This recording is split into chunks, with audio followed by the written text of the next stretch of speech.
What's up, guys? Wow, that was crazy. Amazing night of fights. UFC 228 just wrapped up. One of the best cards of the year. I knew it. Like I was saying, this was going to be one of the best cards of the year. A lot of people thought it was a little bit underwhelming for some odd reason. There was a lot of fights, but a lot of fights did get pulled from the card. So I understand from that point of view. But most of these fights were very one-sided. A lot of finishes on the card. If I actually count them right now, 9 finishes on the entire card. The entire prelims are finishes, and only 1 decision in the main card and 3 decisions in the fight pass. Now, there were only a couple really close fights. Jared Brooks versus Roberto Sanchez apparently was really close. Arena Aldana versus Lucie Pudilova was probably the best fight competitively on the entire card. And Jimmy Rivera versus John Dodson was quite close, but Rivera obviously won the fight. But we have to start with Tyron Woodley beating Darren Till by second round submission due to Darce choke. Are you serious? Do you know how long it's been since Tyron Woodley won by a submission? It's been a minute. He hasn't won by a submission since, I think, his 6th fight in his career. No, his 5th fight in his career. He hasn't won by a submission. So you're talking about 9 years it's been since he won by a submission. And his last submission win was arm triangle. He does have another Darce choke, though. That was his 3rd fight against Salvador Woods. But he beat Darren Till by submission due to Darce choke. That is crazy when you just look at it. But when you actually watch the fight, he of course dropped Darren Till. And Darren Till was very rocked. So landing the ground and pound, adding the damage, and then eventually Till giving up the position and exposed to the Darce choke. Ultimately sunk it in. And to be honest, a Darce choke is very hard to do against a guy that much bigger than you. Till is very wide. He's a big guy. So you saw Tyron Woodley really struggling to get it in there at first, but then his strength kicked in. He just sunk it in, squeezed on Till, and Till tapped out pretty fast. I did not see him going for a Darce at first. I thought he was just going to keep going for ground and pound. I even thought Till was going to survive for a minute. But Tyron Woodley, the experience matters. Even if you're not a submission artist and you are that experienced, you're that much of a veteran in the game, you have that in your back pocket at all times. Great win by Tyron Woodley. And when you look in the first round, it was a bit slow. Tyron Woodley was really looking to counter Darren Till, and Till wasn't really committing at all. He only threw 2 strikes in the first round. At least that's what the commentator said. I have to go back and look at the numbers, but he barely threw anything in the first round. That's the point. And he was obviously looking for his range, and more specifically looking for Tyron Woodley's range and his right hand. You can see Darren Till, he would move in sometimes and then move off an angle. He wouldn't even throw a strike. And then he would exit away as he saw Tyron Woodley react to it by looking to throw his own right hand. That is what Darren Till was looking for. Completely feeling out the first round and then trying to explode in the second round, which is what he said after the fight. He said the game plan was to really make the first round a slower round to feel out Tyron Woodley and then go for the kill in the second and the third. That's kind of hard to really go by when you have that as a game plan. Tyron Woodley's game plan seemed to be a lot better. He said after the fight what he was doing was he was just waiting for Till to commit with something. He wanted to exchange with Till. Whenever Till threw a power punch or moved in on Tyron Woodley wanted to meet him. Right? He didn't want to force anything, but he just wanted to punch with Till because he seemed to be very confident in his speed and his power. And Till threw a very straight punch. And when he threw that straight punch, the whole setup was he moved in with a jab. He kind of maneuvered his arms around and brought it right up the middle in between the hands of Tyron Woodley to throw out the jab, and then he again moved forward to throw the left cross. That was kind of shocking to me to see him do something like that. He hasn't done that against Stephen Thompson. He didn't do that to a lot of guys. He never moved in a straight line with a jab and a straight. And against a guy who has that kind of power in his counter right hand, that's an ill-advised tactic to use, and he felt out the first round. Maybe due to lack of experience or something, because he just moved in straight, which he didn't even do in the first round. He moved in straight, and he moved in too far.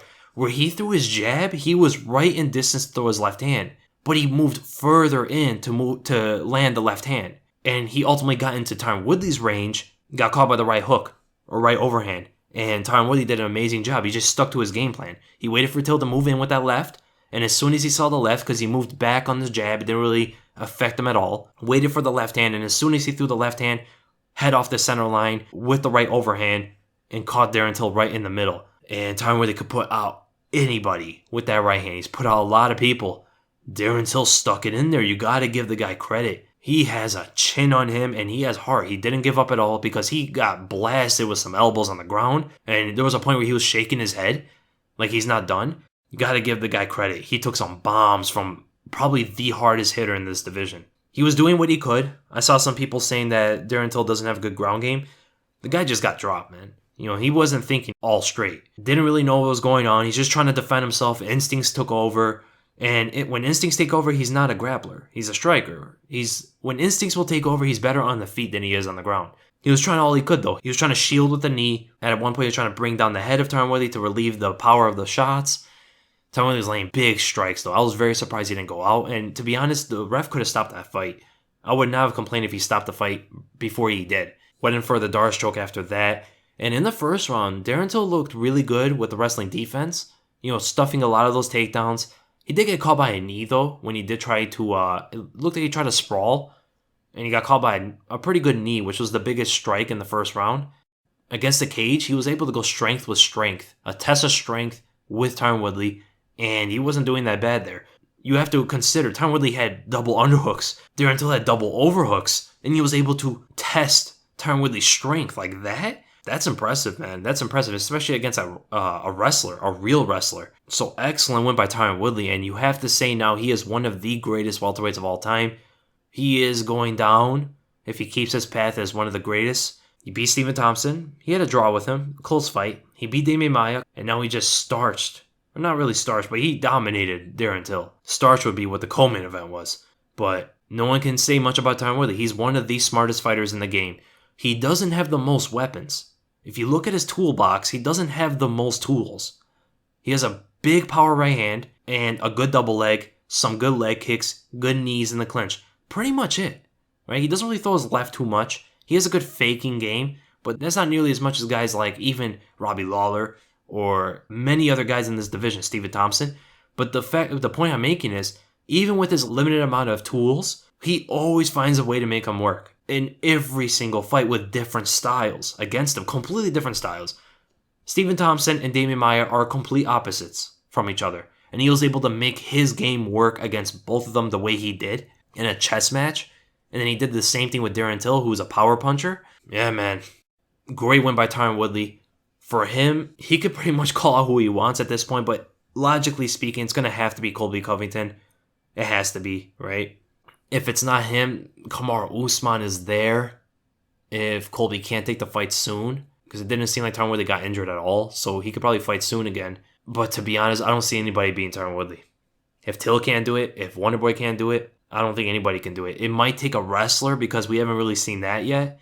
And when we look back on the Jake Shields fight and the Roy McDonald fight with Tyron Woodley, he had a bit of a hard time with those two, right? But guys like Kamaru Usman and Colby, who have very good wrestling skills, maybe is that what it takes? If it's not that, if it doesn't take a wrestler to beat him, what does it take?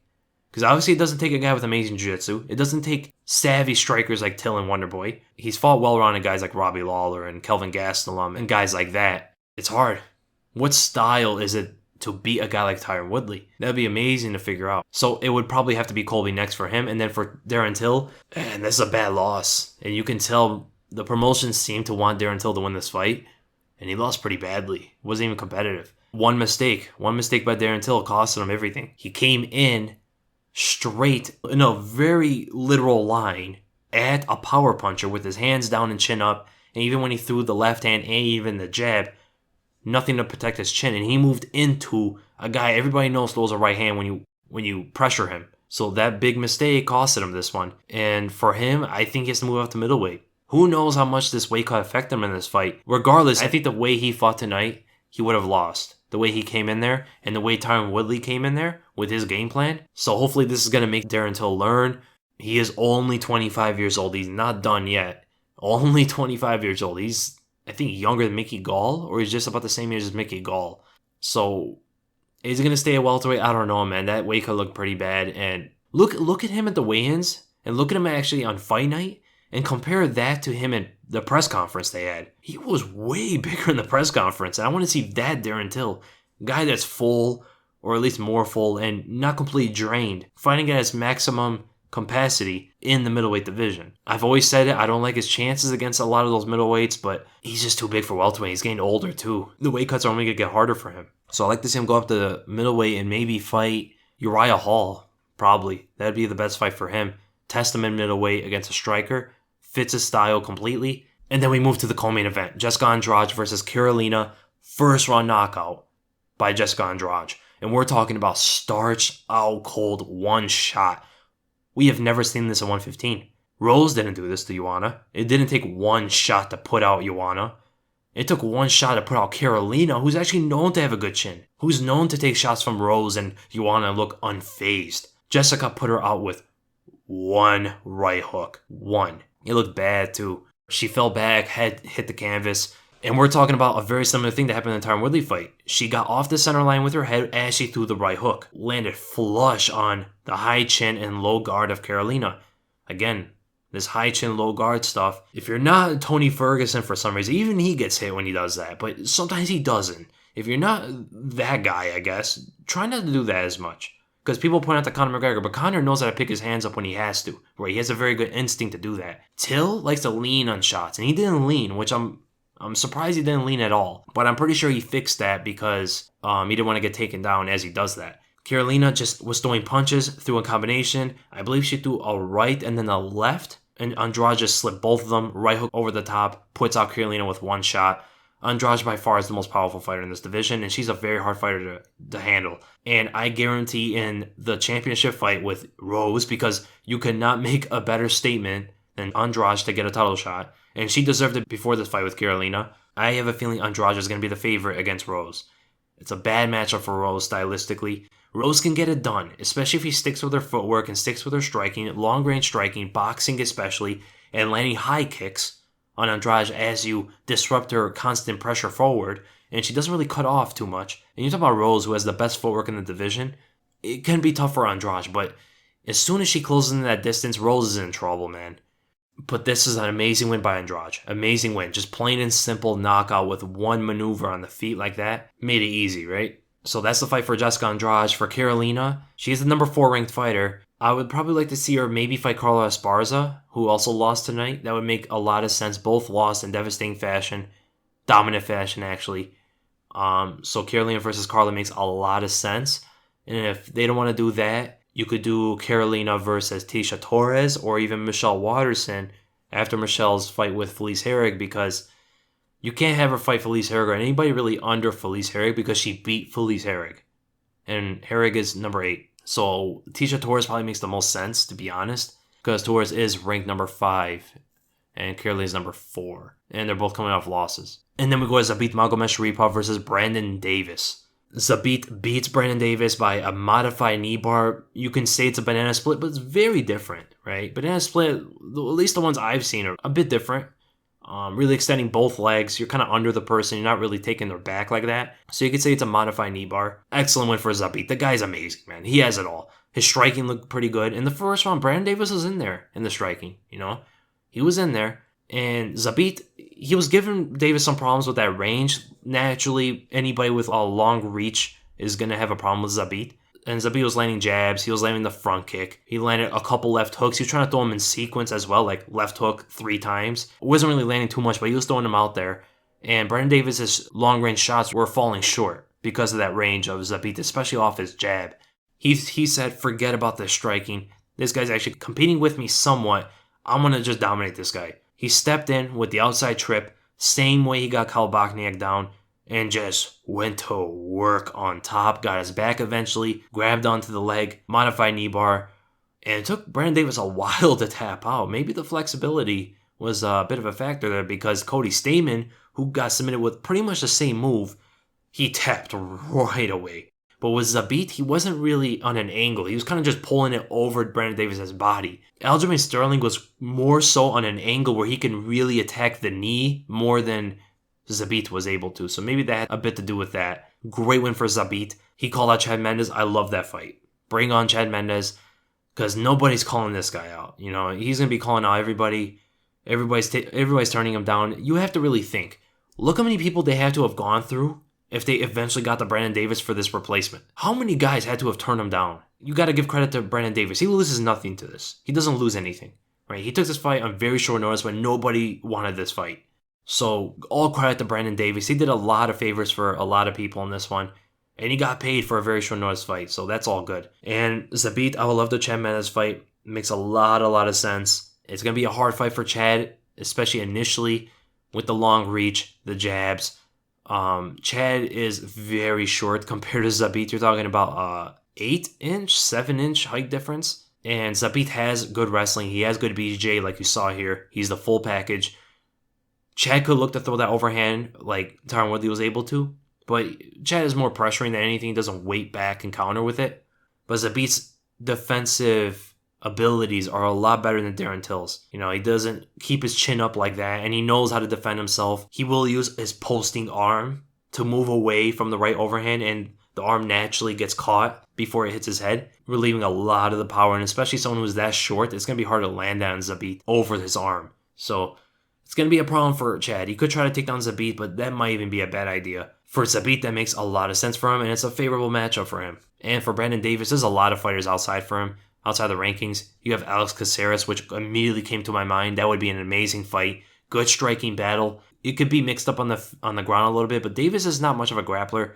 Alex Caceres would probably take it to the ground if he could, but if it stays on the feet, it'd be a really exciting fight. Then we went to Jimmy Rivera versus John Dodson. Solid performance. Jimmy Rivera wins by a unanimous decision, 30-27, 30-27, 29-28. Jimmy Rivera pretty much outpointed John Dodson, able to land more convincing shots, land some good kicks, as well as avoiding the big shots of Dodson. Dodson was trying to look for that counter left hook and the counter straight left, and he kind of just threw it out constantly, even when he switched stances after it. So he would move back on a shot of Rivera and then move in with the left hook, and then he would throw out like jabs behind it, but they were kind of like power jabs, but Rivera was avoiding all of it, mainly with his footwork. So great win by Rivera. Not the most standout performance, but a win over Dodson is a good win, and he needed something like this, especially with that devastating loss to Marlon Moraes. And for him, I still want the Dominic Cruz fight. That fight should happen. I don't know if Cruz is ready, but that is obviously the fight to make. If Cruz somehow gets a title shot, there is Rafael Assunção. I know Assunção wants a title shot. He deserves it. 100% deserves that title shot, but he's open for a target. So if I was Jimmy Rivera, I'd be targeting Cruz or Assunção. And if they can't get him that, I have a feeling they're going to give him John Lineker, because Lineker needs an opponent. And we want to see him fight. Jimmy Rivera would be an excellent fight for John Lineker. He's number 6, Rivera's number 5, Assunção's number 3, Cruz is number 2. So they're all kind of close in ranks. And then for John Dodson, he's been exchanging wins and losses in his last 7 fights. Actually, last 8 fights. Yeah, last 8 fights he's been exchanging wins and losses. He has to do something different. He's a bit older in his career now. He has taken some damage, especially against Demetrius Johnson. I mean, those fights are pretty brutal. After like the second round, he got beat up in those fights. For him, you could fight Aljamain Sterling, who had a good win tonight, or you could fight Cody Stamann, who also lost on the same night. So that makes a lot of sense for John Dodson. You can't give him a guy higher than him. You can't give him John Lineker. He lost to Lineker. You can't give him Rivera. He lost to Rivera. So there's that. I think it has to be either Sterling or Cody Stamann. But to be honest, stylistically, I want to see him fight Rob Font. Imagine that kind of fight. Long range, volume, even with power in there. Boxer and Rob Font, who won't really go for takedowns on Dodson. It wouldn't even make sense if he did. Dodson's takedown defense, even you saw in the Rivera fight, is absolutely insane. They couldn't even take down each other. That kind of style from Rob Font is going to be versing a powerful, athletic, fast southpaw and John Dodson, who always commits with his left hand. That would be an excellent fight. And it makes a lot of sense for both of them. More so Rob Font, to be honest, but Dodson can't really get the highest ranked opponent right now. And then we go to Abdul Razak Al Hassan versus Nico Price. Abdul Razak Al Hassan knocks out Price in the first round, 43 seconds into the fight. And this one, it was going to end in a knockout no matter what happened, right? These two guys, they throw with evil intentions. Al Hassan was able to pressure Nico Price, which was going to be a given, knowing that Nico Price usually wants to move back and usually looks for counters and to measure the opponent, but he let Al Hassan throw out too much heat and he didn't have any response to it. Right? He kind of shelled up against the cage. He was defending shots, but with those small gloves in MMA, it's not enough. Right through the guard, and it caught him continuously. And under Al Hassan's barrages that he always throws in every single fight, he doesn't care who you are, he doesn't care what style you bring, he's going to come at you the same way he comes at everybody. And just shelling up, you're going to get put to sleep. It's just a matter of time. So Al Hassan brought on the pressure, and Nico Price was not ready for it. And for Abdul Razak Al Hassan, there's one fight I really want to see him in, and that's against Alex Oliveira. It's a top 15 fighter. It's the number 14th ranked, and I think he deserves it. 3 knockout wins, all in the first round in a row. Tell me you don't want to see that kind of pressure, that kind of power against the smooth footwork and darting striker, athletic striker in Alex Oliveira, who will throw spinning kicks, who will commit with long-range straight punches, and has been in wars. He will go to war if it comes to that. That is the fight to make for Alassane. And for Nico Price, he's coming off 2 wins. The crazy knockout over Randy Brown and the submission win over George Sullivan. Before that, he lost by a submission to Vicente Luque. He kind of got beat up pretty bad in that one. And before that, he has a knockout over Alan Jouban. Nico Price, he has a lot of options. He's outside the top 15. He's, of course, not going to get a ranked fighter. I would like to see a fight between him and Song Qinan, or even Li Jingliang. Those would be awesome fights. You know, he's still a knockout artist. Those guys hit pretty hard themselves, and they love to commit. They love to go to war. So I would either do one of those two. And then we go to Tatiana Suarez versus Carla Esparza. Suarez finishing Esparza by 3rd round TKO due to ground and pound. 4 minutes and 33 seconds of the 3rd round. Almost the entire fight went by. But this is by far the most dominant performance of the entire night. Suarez destroyed Esparza with her wrestling, with her ground and pound, with her pressure. She was way too big for Esparza. They looked like they were in 2 different weight classes. Suarez's pressure against the cage was too much. Once she was able to get that body lock, way too much power, way too much strength for Esparza to handle. You know, she tried to trip out Suarez's leg. Suarez's balance was too much, able to get on top. She eventually got Esparza's back. She got into mounts. Esparza was doing anything she could to squirm out of these positions. With that level of wrestling from Suarez, good luck. We all knew Suarez's wrestling was top-notch and better, you know, superior to Esparza's, but by that much? We're talking about, like, levels upon levels of difference between their wrestling. Landing big shots on top, elbows, punches, just destroyed Esparza. And to be honest, you might see a future champion. As soon as she gets a title shot, she can win that belt. It's going to be tough, though. I know this fight is fresh, and even I jumped the gun immediately after this happened. But she's the number 9 ranked fighter, right? She beat the number 6 in Carla Esparza. So she's obviously going to jump up, maybe even take Esparza's spot, you know, be above Michelle Waterson and Felice Herrig. So we can see Tatiana Suarez as number 6 next. So there are some good matchups for her. There is Tisha Torres, right? She's open. There's the winner of Claudia versus Nina Ansaroff, which makes a lot of sense. Or there is the fight that all you guys have been telling me on Twitter, and I agree with you, Joanna. They could do Tatiana Suarez versus Joanna. Now, that's a bit of a jump. Actually, a very big jump. And if we didn't learn anything from Darren Till, you don't want to jump these prospects this early. But then again, this is the women's strawweight division. It isn't as developed as the welterweight division. We're talking about Tyron Woodley, who's been in the game for a minute. You know, he's been in the game for a long time, and he's been a champion for a while. Rose is not a veteran. Joanna's not even a veteran if you consider comparing her to Tyron Woodley's resume. But taking on someone like Joanna, that's going to be tough. It's going to be a tough fight. I know this fight's fresh. Suarez's wrestling's amazing. Grappling's amazing. If she can get down Joanna, which is a tough task, and keep her down, which is even a tougher task, she will win that fight, 100%. But how's she going to deal with Joanna's long-range strikes, her speed on the feet, her counter abilities? Now, she doesn't have the power, I don't think she does, to drop Tatiana Suarez. But she's going to get pieced up on the feet a little bit until Suarez can close the distance, get in the clinch, drive into the cage, try something to get Joanna down. But to keep Joanna down is harder than to get her down. Right, her ability to scramble immediately, her ability to stand up immediately is a very hard thing to handle. Even Claudia couldn't do it. Jessica Andrade couldn't do it. But we're talking about the best wrestler in the division. So it'll be interesting to see that. I want that fight to happen next for her. And we're talking about Joanna, who's also the same size about as Tatiana Suarez. So Suarez won't have that size advantage like she usually does. Yeah, that fight should be next. But there's only one thing in the way. What if Joanna goes up to 125 and fights Valentina Shevchenko for the belt? That's an option for Joanna. And if that's going to happen, Tatiana Suarez should fight Tisha Torres probably. That's what I'm thinking. And then we look to Carla Esparza. Not too great. 2 losses in a row. Lost to Claudia by split decision before this. And this one she got dominated. So someone below her is going to be next for her. If Michelle Waterson wins against Felice Herrig, actually even if she loses, you can give Michelle Waterson to Carla Esparza. That would make a lot of sense. So it's either that or it's going to be Courtney Casey. That's what I think. And then we moved to Aljamain Sterling versus Cody Stamann. Aljamain Sterling win by submission in the 2nd round due to modified knee bar. Very similar to how Zabit Magomedsharipov won this fight. And Aljamain Sterling's wrestling, his grappling was too much for Cody. And to be honest, I did not recommend Cody going for that many takedowns.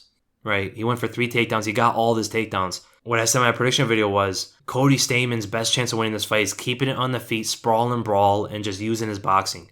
Try to get in as close as much as possible. Now, he did have a bit of trouble on the feet, especially with some of those long-range strikes from Aljamain Sterling. But even still, he went for too many takedowns. Sterling was trying to initiate those takedowns for a reason. Right? He wanted it on the ground because he was confident he would beat Cody there. Cody just obliged with it and went for his own takedowns, and he was getting them. I did not recommend that kind of game plan for this fight against Sterling.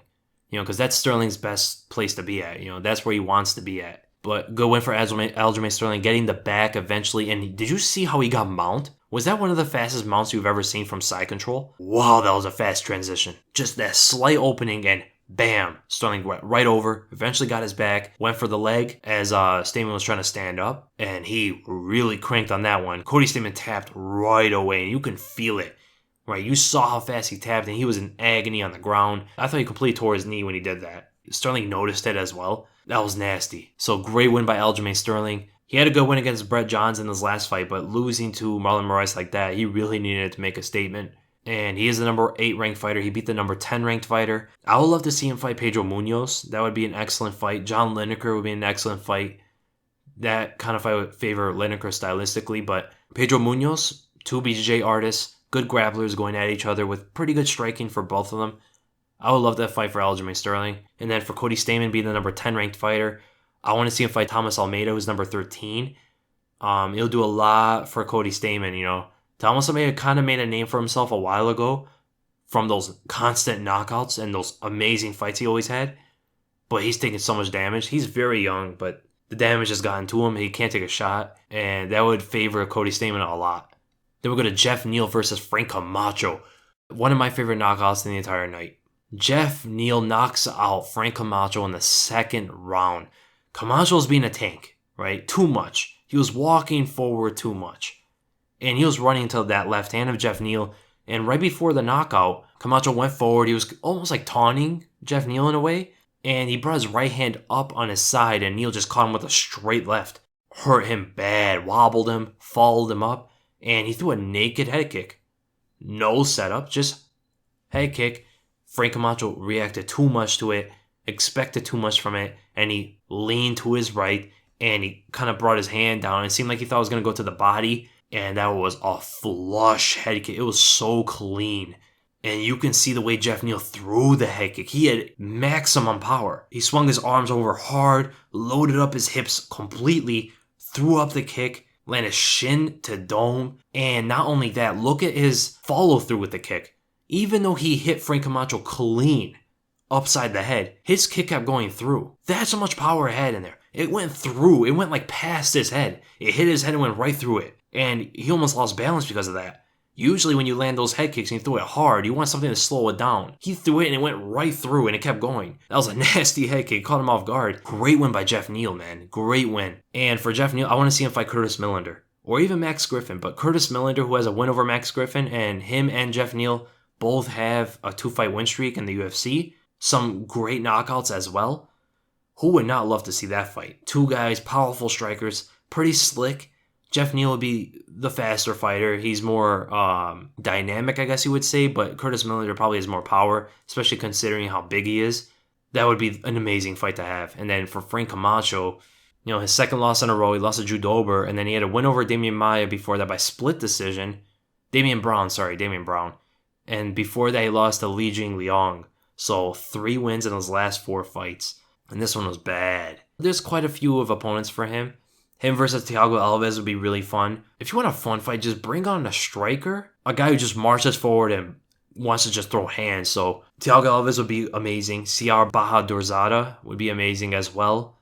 But CR is on a 3-fight win streak, I think. Alves makes the most sense. You can have Warley Alves as well. Those fights are amazing. Actually, Warley Alves would probably be more fun to watch because Frank Camacho is also pretty good on the ground. And Alves, those heat on the feet and great submission skills. That fight actually makes a lot more sense for me. Warley Alves versus Frank Camacho. Then we looked at Darren Stewart versus Charles Byrd. Darren Stewart wins by TKO in the second round, 2 minutes and 17 seconds.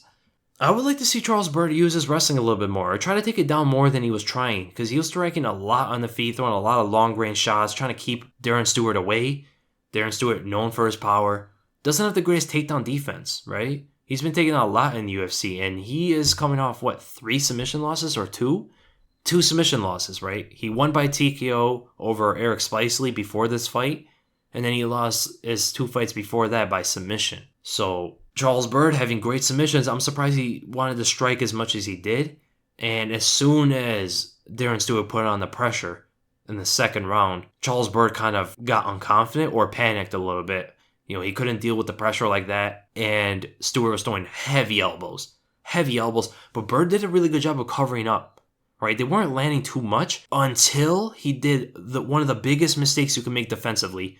He turned away his whole body, and he walked away from him with his side facing Darren Stewart. And why did that elbow land after he turned around? He exposed the whole side of his jaw, back of the ear, all that area was exposed now. You were covering up a lot better. If you're going to cover up, face your opponent, don't turn away from them, because now what is covering up doing? You're not even covering up where they're hitting. And he landed right, it looked like right on the jaw, and dropped him. So great win by Darren Stewart. Bit of a mistake from Charles Byrd there. That's all Darren Stewart needs. One big shot, and that's pretty much it. And for Darren Stewart, I want to see him fight Eric Anders. I thought of that right away. Eric Anders versus Darren Stewart. Good overall fighters. They're pretty well-rounded, but they love to keep it on the feet. Eric Anders does have a bit of a wrestling game, but he wants to keep it on the feet and throw boxing combinations, pressure the opponent backwards, and just find his openings. Darren Stewart will love that fight, as well as the fans. And for Charles Byrd, he was coming off he was coming off the Contender Series, and he was on a bit of a win streak, 4-5 win streak. So I say anybody who also came off the Contender Series would make sense for him. And then, to be honest, I don't even have Fight Pass, so I couldn't see the Fight Pass fights. I know Diego Sanchez won by 30-27 across the board against Craig White. Nobody really gave Sanchez a chance. I didn't even give him a chance that much, to be honest. Coming up to welterweight after his bad knockout loss to Matt Brown, and fighting a young kid in Craig White. Now we have to get Fight Pass and look back at it. And then Jim Miller winning by a first-round submission, 1 minute and 29 seconds against Alex White, rear naked choke. And Jim Miller, I believe, just broke the record for most fights in the UFC. He's still doing the thing, man. He was on a 3-loss streak, I believe. So a good way to get a win here, or a 4-loss streak, that is. Good way to get a win here over a young guy like him. And as for Diego Sanchez, I forgot. He did call out Mickey Gall. That makes a lot of sense for both of them. Mickey Gall can get a name over a veteran and a guy a lot of people know in Diego Sanchez. And Sanchez isn't getting the destroyers in the division. So it makes sense for both of them. I would try to keep Sanchez away from the top guys completely. So this is a win-win for everybody. As for Jim Miller, he's kind of already fought the who's who, right? I wonder who he didn't fight. Gilbert Burns, that would be a good fight. I would love to see that, actually. Beneil Dariush makes sense, because Beneil Dariush he's in a bit of a slump in his career. They did fight, so this would be a rematch, but that fight happened in 2015, and I know Jim Miller will love that rematch back, and I think they would do it. They could do Hakron Diaz, they could do Joe Duffy. Burns makes a lot of sense because of his jiu-jitsu, and he has big power on the feet, so it'd be an exciting fight.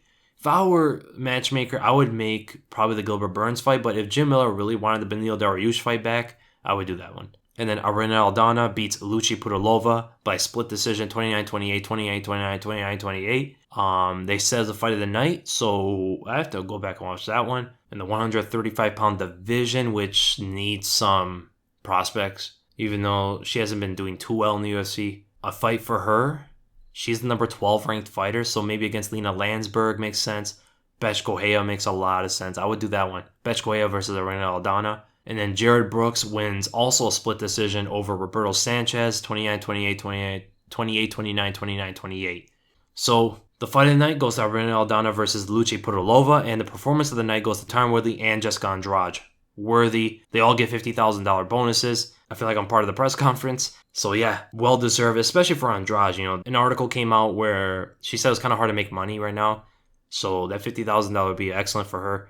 Great night of fights. Anybody who said this card was not that good or would under-deliver, really wrong on that one. One of the best cards in the entire year. And the next pay-per-view is going to be UFC 229. So I'm going to be making a pre-fight breakdown for Khabib versus Conor. Now I can focus on that more. And that's going to come out probably next week. So be tuned, guys. I'm going to try to break it down as much as I can with the resources I have. My next video is going to be a breakdown of the fights on the card. So let me look out for that as well. It's going to be different than how I usually do it. And then on Tuesday is going to be my podcast. And I'm going to leave my community tab, questions for podcasts, for you guys to reply your questions under there. And I'm also going to leave a comment pinned on this video for you guys. So you guys can leave your questions under there as well, because I know that's easier for some of you. And you guys can also tweet me if you guys have any questions. But hashtag them MMA meeting when you tweet them to me, because I don't want them to get lost. I want to be able to answer your guys' questions. And my Twitter handle is going to be in the description box of every single video. And again, thank you guys so much for watching, and I'll see you in the next video.